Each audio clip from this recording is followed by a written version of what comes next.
बहू ने बेटे के साथ ये क्या कर दिया। सुनीता बहू, पंकज का कमरा साफ करवा दिया। सुनिंदा जी ने बड़ी बहू से पूछा। हाँ माँ जी, बिमला काकी से साफ सफाई कर नई चादरें बिछवा दी है। आप चिंता ना करें। सुनीता ने कहा। कैसे चिंता ना करूं, बहू साल में एक बार तो वो अपने घर आता है।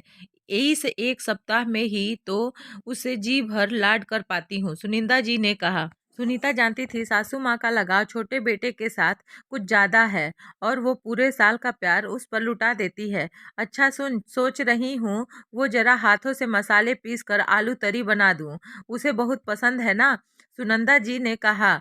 माँ जी, ये सब रह करने की क्या जरूरत है। जी, हम सब मिलने आ रहे हैं और शादी के बाद पहली बार राशि भी संग आ रही है।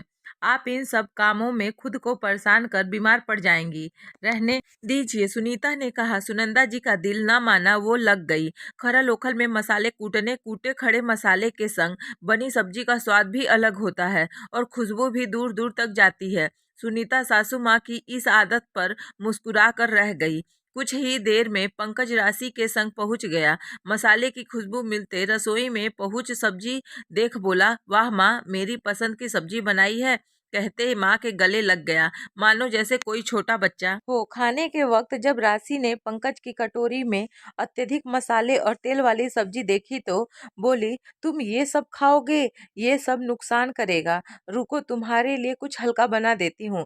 सुनंदा जी के हाथ बेटे की कटोरी में और सब्जी परोसते रुक गए। पंकज ने भी राशि की हाँ में हाँ मिला दिया। माँ, आजकल हल्का खाना खाने लगा हूँ। ज्यादा तेल मसाला खा लूं तो बदहजमी हो जाती है। सुनंदा जी लाचारी से सुनीता की ओर देखने लगी, मानो कह रही हो, क्या ये मेरा वही बेटा है जो पहले जब भी आता था मेरे क्या तुम्हारे हाथ के बने खाने की जी भर वाहवाही कर खूब खाता था। शादी के बाद बहू ने मेरे बेटे को इतना बदल दिया कि वो अब हमारे हाथ का खाना खाने में मना कर रहा है। राशि, आज पंकज को ये खाना खा लेने दो। माँ ने बड़े चाव से हाथों से मसाला कूट कर बनाया है, देखो हाथ भी लाल हो गए। पर बेटे की पसंद के आगे उन्हें वो तकलीफ भी तकलीफ ना लग रही। कल से तुम्हें जैसा पसंद हो वो बना देना। सुनिंदा सुनीता जी की मन स्थिति भाप कर बोली, पर भाभी ये सब बहुत नुकसान करते हैं, मैं तो कहूँगी आप सब भी मत खाया कीजिए। राशि अपनी रौ में बोली, अच्छा बेटा, जैसा तुम्हें अच्छा लगता है करो। सोचा था सप्ताह भर बेटे बहू को जी भर कर लाड कर उनकी पसंद की खिलाऊंगी, पर जब पसंद ही बदल गई हो तो क्या कर सकते हैं। क सुनंदा जी उतरा हुआ मुंह लेकर वहां से चली गईं। पंकज क्या ही गलत कहा, बताओ भला, इसमें नाराज होने की कोई बात तो नहीं ना। राशि ने आश्चर्य से पूछा। राशि, गलत तुमने कुछ कहा या नहीं पता नहीं, पर एक वाकया याद आ रहा है।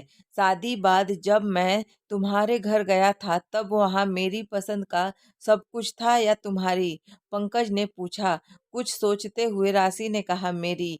मैंने कुछ कहा था और चुपचाप वो भी खा गया जो मुझे नहीं पसंद, क्योंकि मम्मी जी ने बड़े ही चाव से सब कुछ बनाया था हमारे लिए। फिर आज जब माँ ने चाव से बनाया तो तुम्हें बोलने की आवश्यकता क्यों हुई? सप्ताह भर की बात थी, चलो आज बिना कुछ कहे खा लेती तो कुछ बिगड़ जाता। माना मुझे वहाँ ऑफिस में बैठकर काम करना होता है, इसलिए हल्का खाना पसंद करता हूँ, पर 5-6 दिन में ये सब कितना नुकसान कर लेता। और ऐसा भी नहीं है कि हमारी उम्र में माँ को दुखी कर उन्हें पचाने की नहीं है, मैं भी ना दिया। कह पंकज वहां से उठकर माँ के पास जाकर बैठ गया। माँ, माफ कर दो, आज ही आया और आपका दिल दुखा दिया। कभी कभी तबीयत बिगड़ जाती है, इसलिए हम हल्का खाना खाते, पर यहाँ आकर हमें वो खाना खाना चाहिए था जो आपने और भाभी ने हमारे लिए प्रेम से बनाया था, पंकज ने कहा। तभी राशि की आवाज़ सुनाई दी, पंकज जल्दी से आइए। पंकज भाग कर गया तो देखा है राशि और भाभी जी मज़े से खाना खा रही हैं। पंकज, जल्दी से खा लीजिए, नहीं तो सारी सब्जी मैं खा लूंगी। माँ ने वाकई में बहुत यम्मी सब्जी बनाई है, मैं तो बेकार ही डर रही थी रंग देखकर, पर ये तो ज़्यादा तीखा भी नहीं है और ना ज़्यादा तेल। खाते खाते राशि ने कहा, जल्दी से बैठ जाइए देवर जी, नहीं तो मेरी देवरानी सारी सब्जी चट जाएगी। सुनीता हंसते हुए बोली। सुनंदा जी धीरे धीरे आकर उधर खड़ी हुई तो राशि जल्दी से उठ कर गई और सास से बोली, माँ ये सब्जी वाकई बहुत टेस्टी है। रंगत देखकर घबरा गई थी, पर ये तो ना तीखा है ना ज्यादा तेल में बनी, सॉरी। आपका दिल दुखाया। कोई बात नहीं बहू, तुम लोगों का खान पान अलग है ना, इसलिए तुम्हें लगा होगा। अब से ध्यान रखेंगे। सुनिंदा जी ने राशि से कहा। बिल्कुल नहीं माँ, हम उधर तो कुछ भी खाते हैं, क्योंकि जॉब की वजह से कहाँ ही समय मिलता है तो इतनी मेहनत कर खाना बना सकें। हम तो जब भी यहाँ आएंगे यही खाएंगे, राशि ने कहा। सुनिंदा जी के चेहरे पर मुस्कान तैर गया।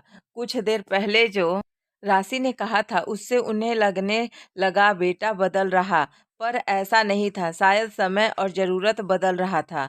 जब जितने दिन रही रसोई में घुसी रहती, सासू माँ और जेठानी से जल्दी बनने वाली रेसिपी सीख रही थी, ताकि अपने शहर जाकर स्वाद बदल बदल कर खाना बना सके।